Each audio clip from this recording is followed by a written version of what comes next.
Today we are going to be making kimchi and bokkeumbap. Bokkeumbap is a variation of fried rice. Kimchi that we're making is like a less complicated way to make kimchi. Because kimchi, there's a lot of different ways that you can make it, and I guess it depends on how much you want to ferment it as well. But we're going to be doing like an easy variation of this, just to alleviate like stress for ourselves as well as for you guys who want to follow along. So yeah, we might just get started now, and hope you guys enjoy the cooking. Do your thing, and I will be here to support you. Okay. Hello guys. How are you? Well, this kimchi sashi, like we said, right? Yeah. This is so many ingredients, so many ways to make it. It takes time, and then I'm pretty sure some of them cannot buy all ingredient in another country. So I'm gonna show them really simple way to make it. But it will be very good. Okay. Last year I was in Korea and heard that a lot of people in Korea have a kimchi fridge. Is this true? Yes, it is true. We don't have a kimchi fridge. We have in the middle.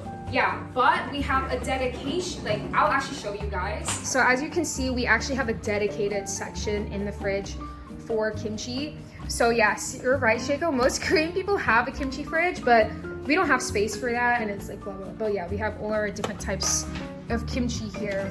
It's a lot of kimchi. Over here, my mom is currently preparing the lettuce, so we're going to show you how this is done as well. Yeah, we went to the supermarket, and this is not exactly the freshest it can be, so you kind of have to just improvise and take off the parts that are not good.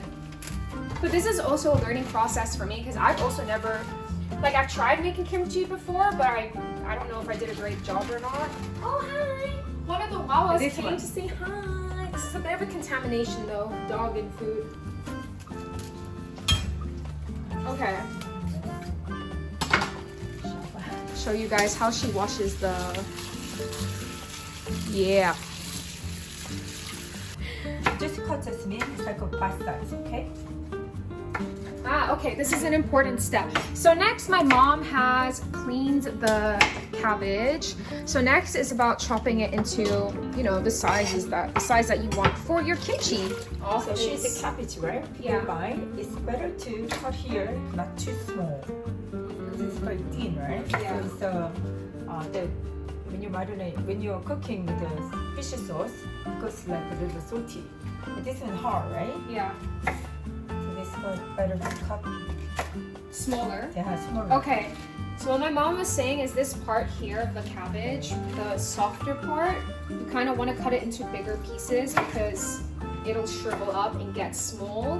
Whereas the bigger, thicker parts here, you can cut them into bigger pieces. Yeah, so now my mom is obviously cleaning the spring onion. So now we're done with the cabbage. The cabbage is prepped. Now the next step is preparing the spring onion. She's just washing it very carefully, taking it apart. I think some people, I don't know, but I do feel like some people skip out on the step of like properly washing food. I don't know. There's been times where I've seen people cook and they just don't wash their food. Oh my god, bro. Oh, hell no, man. Mamas are always sweet on the outside, but they do not fuck around. That is true. My mom does. Mom, do you fuck around? No. It's gonna be noisy, okay? Okay.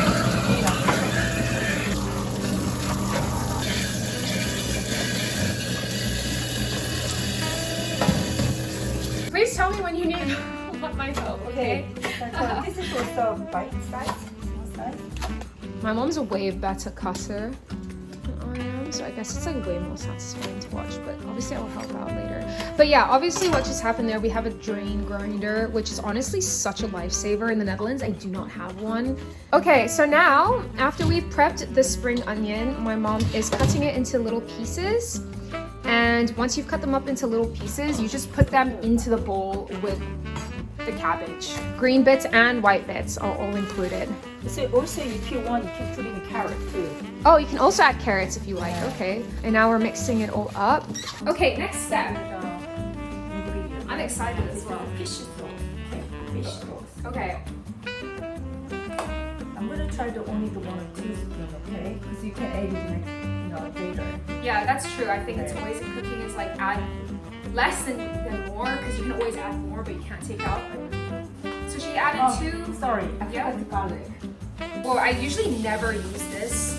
I always cut. Bruh.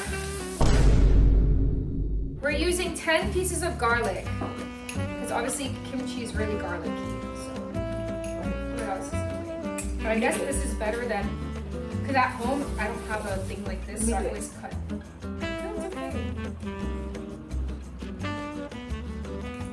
But yeah, I love garlic. So if you are someone who does not like garlic, kimchi is probably not for you because kimchi is very garlicky and. If you don't like garlic, if you hate it, you can cook it without garlic. Oh really? Yeah. But doesn't it make it taste more? Of course, it's different, right? You Yeah. put garlic or without garlic. So, but yeah. it depends on what you like. Put it in fish sauce, right? Okay, yeah. 3 spoons, and then 2 spoonfuls of fish sauce, and now we're adding, what is this? the red pepper powder. Red pepper powder. How many scoops do you add? First, I'm gonna put in like 3 spoons, okay? Okay, maybe I can mix. Yeah, and then later you have to mix. This is actually probably they can buy over there, but they can put in sugar instead Okay. of this sugar. Now Alright. mixing it, right? It already looks ready, the kimchi. Right? It already looks done, in my opinion. This is very simple. So yeah, this is obviously very, very simple how we're making kimchi. There's like, usually, what is usually the more complex way? What do people do? Wow, because in November every year we making Kimjang Day. Kimjang is making really proper kimchi, right? So that's actually more complicated. What, Right? why is it more? Ingredient is complicated. What, you know? why more? Because you have more to add? Yeah, Okay. a lot of stuff to edit, but depends on where you come from. If you're from the south, they edit like a tailgum, right? Yeah. Little fish things, right? Yeah. Put it Taejang there. is the little baby fish? Yeah, Yeah. it's very salty. Okay. Very Or salty. some people put in like even oyster. Mhm. Yeah, some of them Oyster or oyster sauce? oyster, even Actual oyster, actual oyster. Really? I Yeah. don't think I've even Yeah. had that So- before. So it depends on where you come from. South or Interesting. east. Proportion wise, do what you prefer, what you You wanna like. try?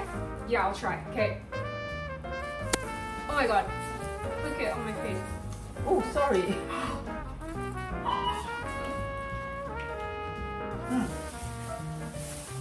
Okay. How is it?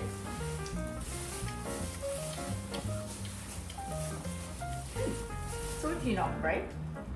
Yeah, salty enough. Because the fish sauce is very salty, so you have to be careful.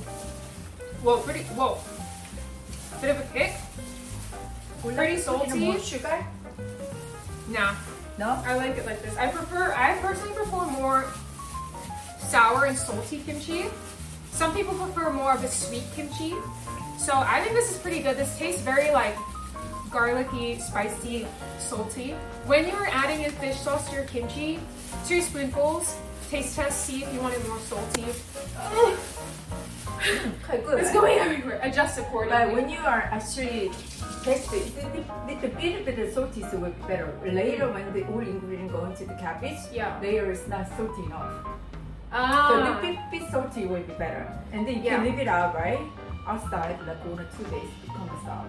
when you talk Yeah, about you want fermenting, proper, right? yeah. Oh yeah, something I did want to say, daikon kimchi that she just mentioned is actually radish. So that is actually one of my favorite types of kimchi because radish is very crunchy, very thick and crunchy, and I love it. I love crunchy kimchi.